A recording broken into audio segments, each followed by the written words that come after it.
ہر گزرتے دن کے ساتھ دین اسلام کے ساتھ جو ہمارا ربط ہونا چاہیے وہ ختم ہو رہا ہے۔ یقیناً قرب قیامت کا دور ہے۔ نبی اکرم صلی اللہ علیہ وسلم نے فرمایا، قرب قیامت میری امت کے لوگ اپنی بیویوں سے زنا کریں گے۔ ہمارے نوجوان پہلے تو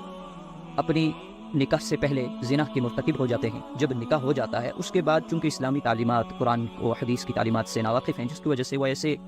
بیوی کے ساتھ الفاظ اور بول دیتے ہیں جس سے نکاح ختم ہو جاتا ہے۔ نکاح ختم ہو چکا ہے، اس کے بعد جو ہم آپس میں یہ قرابت اختیار کر رہے ہیں، یہ اصل میں نکاح کے بعد کیا جانے والا عمل صالح نہیں ہے، بلکہ یہ ایک زنا ہے، کیونکہ ہم نے اپنی بیوی کو ایسے بول دیے ہیں جس کی وجہ سے اس کو طلاق ہو گئی ہے۔ بیوی اب ہمارے اوپر حرام ہے۔ نحمدہ ونصلی علی رسولہ الکریم، اما بعد، اعوذ باللہ من الشیطان الرجیم، بسم اللہ الرحمن الرحیم۔ فقد قال اللہ تبارک وتعالی فی کلامہ المجید والفرقان الحمید،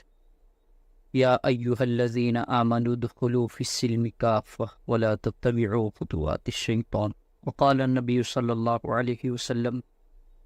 طلب العلم فریضۃ علی کل مسلم ومسلمہ، او کما قال علیہ الصلاۃ والتسلیم، صدق اللہ العظیم وصدق رسولہ النبی الکریم۔ محترم سامعین کرام، آج آپ کے سامنے جس مقصد سے حاضر ہونا ہوا ہے وہ یہ ہے کہ یہ فتنوں کا دور ہے۔ آج ہم آئے دن دیکھتے ہیں کہ نئے نئے فتنے ہمارے سامنے آتے ہیں،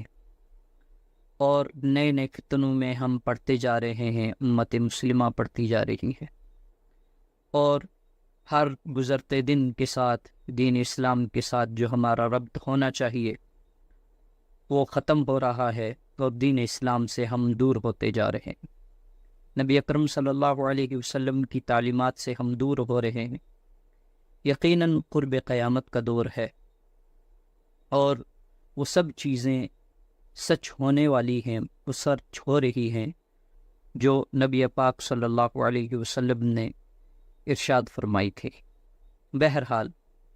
ان میں سے ایک چیز جس کو ذکر کرنے کی کوشش کروں گا، اور اسی کے حوالے سے یہ پورا عنوان آپ کے سامنے رکھا جائے گا، وہ یہ تھی کہ نبی اکرم صلی اللہ علیہ وسلم نے فرمایا، قرب قیامت میری امت کے لوگ اپنی بیویوں سے زنا کریں گے۔ اب سوچنے والی بات یہ ہے کہ وہ کیسے ہوگا؟ تو آج ہم اور آپ دیکھ رہے ہیں کہ امت مسلمہ بالخصوص جو مسلمان نوجوان طبقہ ہے، اس کے اندر تعلیمات اسلام پائی نہیں جاتی، جس کی وجہ سے ہمارے نوجوان پہلے تو اپنی نکاح سے پہلے زنا کے مرتکب ہو جاتے ہیں۔ اگر کہیں کوئی بچ بھی جاتا ہے، یعنی کہ وہ عین زنا نہیں کرتا، جس کو انگلش میں انٹرکورس کہا جاتا ہے، وہ نہیں کرتا، مگر وہ زنا کر لیتا ہے، جیسا آج کا ماحول ہے، اور جیسے ہم آج دیکھ رہے ہیں کہ ہمارے نوجوان پیار کے نام پر، محبت کے نام پر آپس میں رشتے بنا لیتے ہیں، اس کو کے انعام دیے جاتے ہیں، بوائے فرینڈ گرل فرینڈ کا رشتہ، پیار کا رشتہ، لو relation ship, leave in relation شپ، ایسے بہت سارے ناموں کے ساتھ ہم اس کو معاشرے میں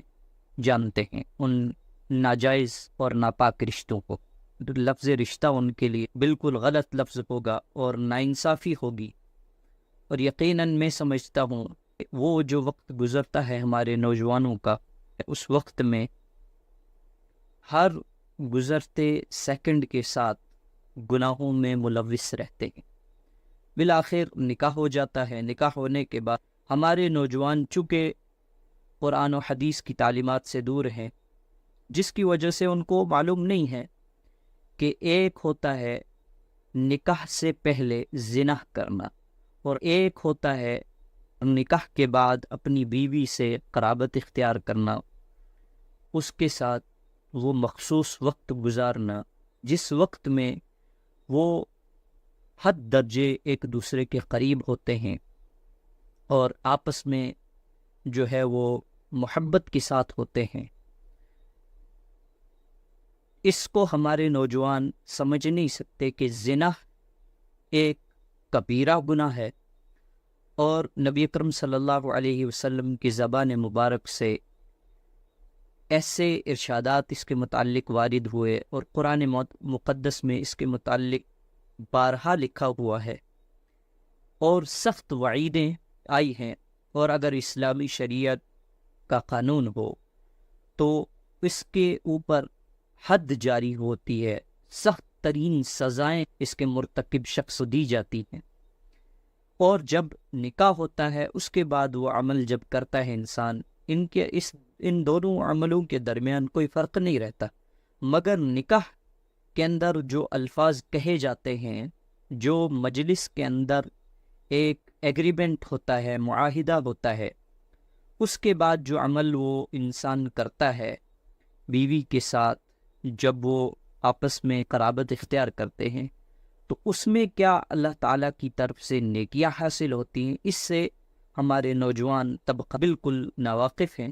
جس کی وجہ سے ان کو لگتا ہے کہ بس وہ اور یہ اس میں کوئی فرق نہیں، بس ہمیں یہاں لیگل جو ہے اتھارٹی مل گئی کہ اب ہم اپنی بیوی کے ساتھ کچھ بھی کر سکتے ہیں۔ جب یہ بیوی نہیں تھی، ہماری گرل فرینڈ تھی، تو تب انلیگل طریقے سے ہم آپس میں ملا کرتے تھے، اب یہ لیگل ہو گیا ہے۔ بس ان کو اتنا معلوم ہے، جس کی وجہ سے بعد میں جب نکاح ہو جاتا ہے اس کے بعد چونکہ اسلامی تعلیمات، قرآن و حدیث کی تعلیمات سے ناواقف ہیں، جس کی وجہ سے وہ ایسے بیوی کے ساتھ الفاظ اور بول دیتے ہیں جس سے نکاح ختم ہو جاتا ہے، مگر چونکہ بالکل ناواقفیت ہے، ان کو لگتا ہے کہ بس بول دیا تو بول دیا، اس سے کیا ہی ہوگا، یا وہ اس کے متعلق سوچتے تک نہیں۔ اگر ان کو شعور ہو تو ان کو معلوم ہو کہ جو الفاظ یا جو بول میں نے بول دیے بیوی کو، ان کی وجہ سے ہمارا نکاح ختم ہو چکا ہے، اس کے بعد جو ہم آپس میں یہ قرابت اختیار کر رہے ہیں، یہ اصل میں نکاح کے بعد کیا جانے والا عمل صالح نہیں ہے، بلکہ یہ ایک زنا ہے، کیونکہ ہم نے اپنی بیوی کو ایسے بول دیے ہیں جس کی وجہ سے اس کو طلاق ہو گئی ہے۔ بیوی اب ہمارے اوپر حرام ہے، ہمارا بیوی کے ساتھ تعلقات اختیار کرنا وہ بالکل ایسا ہو گیا ہے جیسے ہم کسی غیر عورت کے ساتھ ناجائز تعلقات میں ہوں، کیونکہ یہ عموماً پایا جاتا ہے آج کل ہمارے نوجوانوں کے اندر، اور کبھی کہیں یہ چیز باہر بھی آتی ہے جب، تو ہمارے درمیان کچھ لوگ ایسے جاہل ہیں، وہ بھی اس کو چھپانے کی کوشش کرتے ہیں، گھر والے چھپانے کی کوشش کرتے ہیں، کبھی کبھار جرگہ بیٹھ جاتا ہے، پنچایت بیٹھ جاتی ہے، وہاں بیٹھے ہوئے لوگ اکثر و بیشتر اس معاملے میں بالکل حد درجے کی جہالت کا مظاہرہ کرتے ہیں کہ وہ ان کو یہ نہیں کہتے کہ اب تمہارا نکاح ختم ہو گیا، وہ کہتے ہیں کہ نہیں، اس سے نقصان ہوگا، بے عزتی ہوگی، فلاں کو دیکھو، یہ ہوگا وہ ہوگا، جس کی وجہ سے وہ بھی چھپا لیتے ہیں، اور بالآخر اس جوڑے کو معلوم نہیں رہتا، اور وہ آئندہ زندگی کے لیے وہ زنا کرتے رہتے ہیں آپس میں۔ اب اس کا حل کیا ہے؟ اولاً یہ حل ہے کہ ہمیں ہمیشہ نکاح کے معاملے میں، جہاں نکاح کے حوالے سے ہم بہت سارے ایگریمنٹ کرتے ہیں، بہت ساری شعوری باتیں اس نو جوڑے کو سکھاتے ہیں، تو اسی میں ایک چیز ہمیں سکھانے کی ضرورت ہے، اور ہر ایک کو سیکھنے کی ضرورت ہے کہ بیوی اور شوہر کے درمیان جو رشتہ ہے، اس میں بولے جانے والے کچھ الفاظ حد درجے کے حساس اور ایسے بالکل باریک اور سنگین الفاظ ہیں جن کو استعمال کرنے سے یہ رشتہ ختم ہو جاتا ہے۔ ان کو بولنے سے، ان کو استعمال کرنے سے حد درجے پرہیز کیا جائے، بالخصوص لفظ طلاق واضح اور صریح اس کے معاملے میں مسائل علماء نے لکھے ہوئے ہیں کہ لفظ طلاق یہ تو سنگین قسم کا لفظ ہے جو میاں بیوی کے درمیان ہونا ہی نہیں چاہیے کبھی بھی۔ اگر کبھی کبھار بھولے بھٹکے سے لفظ طلاق ہمارے درمیان آ جائے کسی اور کی باتیں کرتے ہوئے بھی، تو ہمیشہ انسان کو اٹھ کر 2 رکعت نماز توبہ پڑھنی چاہیے، استغفار کرنا چاہیے، اللہ تعالیٰ سے بہت زیادہ رو کر دعا مانگنی چاہیے کہ یا اللہ، جو میری زبان سے یہ لفظ طلاق نکلا ہے، آئندہ کبھی مجھے ایسی توفیق نہ دینا کہ میں یہ لفظ اپنی زبان پر لاؤں۔ مگر ایسا ہوتا نہیں، چونکہ ہم شعوری طور پر بالکل اسلام سے ناواقف ہیں، اسلامی تعلیمات سے ناواقف ہیں، اور ان بالکل باریک مسائل سے ناواقف ہیں، جس کی وجہ سے اکثر و بیشتر ہمارے نوجوان طبقے میں یہ مسائل واقع ہوتے ہیں، جس کی وجہ سے وہ جو ہے ان کے درمیان طلاق ہو گئی ہوتی ہے، مگر وہ سامنے نہیں لاتے یا ان کو معلوم نہیں ہوتا۔ تو بہرحال یہ چیزیں بہت سخت ہیں، ہمیں معاشرے کے اندر ان چیزوں کے حوالے سے ہر ایک کو تلقین کرنی چاہیے، سیکھنے کی۔ ہمیں اگر آتے ہیں تو ہم دوسروں کو سکھائیں، اور اپنے گھر کے اندر ایک ماحول قائم کریں کہ ہمارے گھروں کے اندر یہ چیزیں نہ ہوں۔ اللہ تعالی ہمیں ان چیزوں سے بچنے کی توفیق عطا فرمائے۔ اور میں نے قرآن کریم کی آیت شروع میں پڑھی تھی، جس کے اندر اللہ تعالیٰ فرماتے ہیں یا ایھا الذین آمنوا ادخلوا فی السلم کافہ، اے ایمان والو تم داخل ہو جاؤ پورے کے پورے اسلام میں، ولا تتبعوا خطوات الشیطان، اور نہ پیروی کرو، نہ شیطان کے نقش قدم پر چلو، انہ لکم عدو مبین، بے شک وہ تمہارے لیے تمہارا صریح دشمن ہے، بالکل کھلا دشمن ہے۔ پھر آگے وہ میں نے حدیث کا ایک ٹکڑا پڑھا تھا، طلب العلم فریضۃ علی کل مسلم و مسلمہ۔